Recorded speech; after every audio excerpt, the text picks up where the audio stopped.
Hi, I'm Engineer Hoist, and this is my review of the Transformers Combiner Wars Scrapper.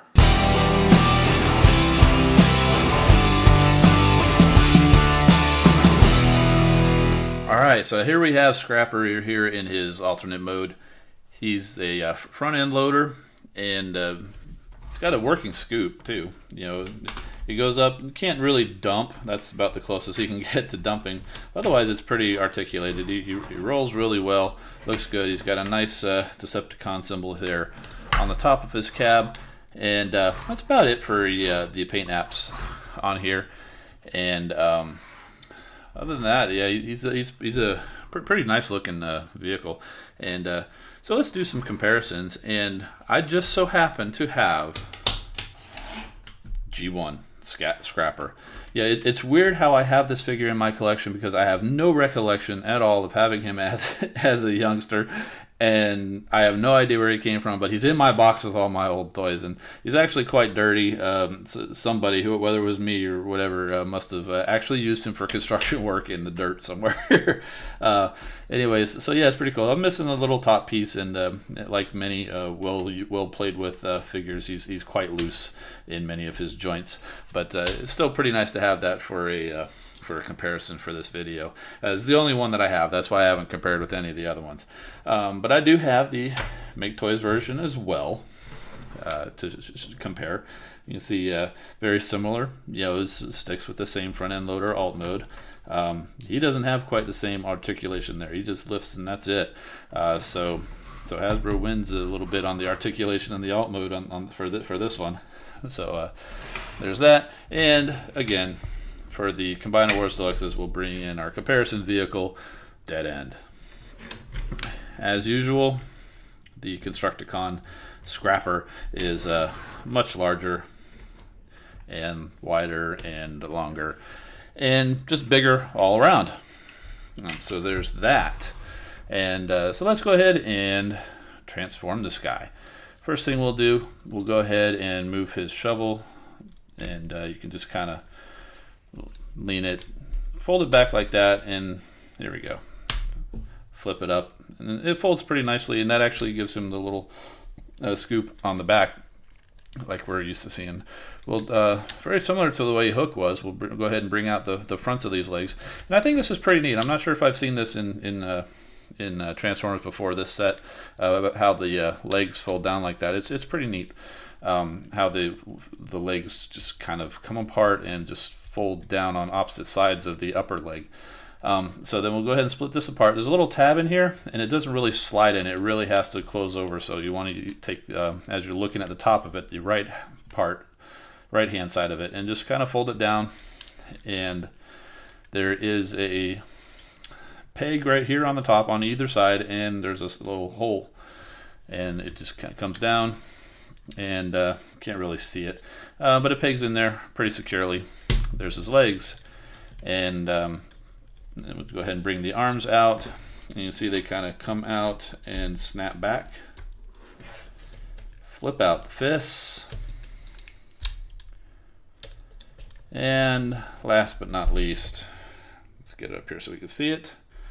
Just bring out his head. Pull it up till it clicks. There we go.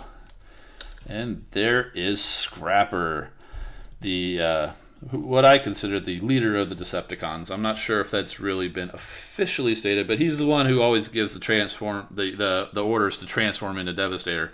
I think that makes him the leader, and he tends to take on a leadership role in more episodes than not. For me, it's weird that a leg would be the leader, but hey, it doesn't matter what position that you form in the Gestalt. If you've got the leadership skills, you're the leader. So yeah, in robot mode, you know, it's just amazing how the likeness that they got for this guy. Sure, a lot of people, you know, myself included, really would have liked to have seen elbows that articulate other than just rotating. I mean, they do rotate, but they don't bend at the elbow. Legs have pretty full articulation though.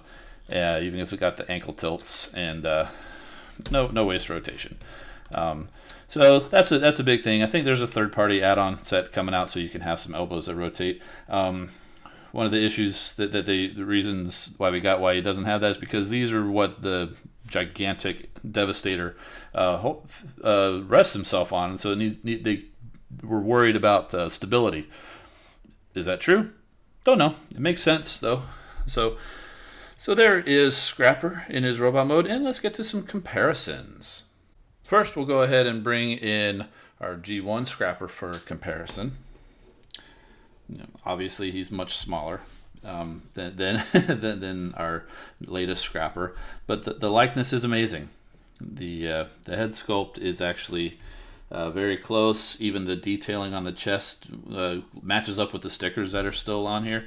And the amazing thing is, he's actually the closest representation of the G1 character, because if you see on the G1 character, he doesn't have any elbows either. So the lack of elbows actually makes him more G1 accurate than any of the other Constructicons. That's right, I went there, defending the lack of elbows. So anyway, let's bring in the Make Toys version of Scrapper. There he is. He's a different take on him. It's a really nice. Again, his third party is much more complicated transformation, but he does get the right the aesthetics. What are the words I'm getting at? Where he's got basically got the wheels there. He's got the scoop on the back. But anyway, we're not reviewing that guy. We're reviewing this guy. So let's bring in Wild Rider so we can see how he scales and matches up with the deluxe character from Combiner Wars.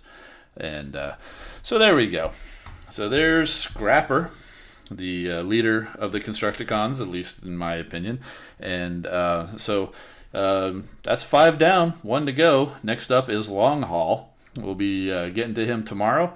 And then right after that, the next day, we'll be getting to the big guy, Devastator, the one everybody's been waiting for. He's a monster, and it's going to be a monster review. I'm sure of it. So anyway, give me a like on this video. Subscribe for more. Make sure you subscribe so you don't miss out on these last couple of videos. You're gonna like them. And so I'm Engineer Hoist. Thanks for watching, and I'll see you next time.